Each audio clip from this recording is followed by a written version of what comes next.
শ্রমিকদের পুরোপুরি trade union করার অধিকার সহ বাংলাদেশের শ্রমিক ইস্যুতে যুক্তরাষ্ট্রের দেয়া 11 দফার বাস্তবায়ন হলে যুক্তরাষ্ট্রের বাজারে জিএসপি ফেরত পাওয়া সহজ হবে বলে জানিয়েছেন বাণিজ্য উপদেষ্টা শেখ বশির উদ্দিন।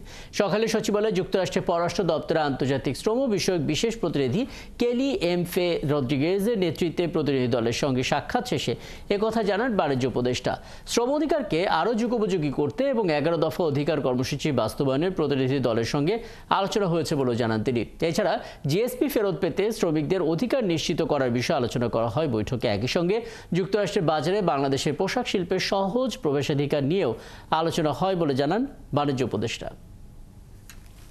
আমাদের লেবার রাইটস জিএসপি পেতে গেলে আমাদের লেবার রাইটের যে এলিমেন্টগুলো আছে সেগুলোকে কমপ্লাই করার দরকার আছে এবং আমরা এগুলো কমপ্লায়েন্সের পরে অবশ্যই আমরা জিএসপি পাবো বলে আশা রাখি।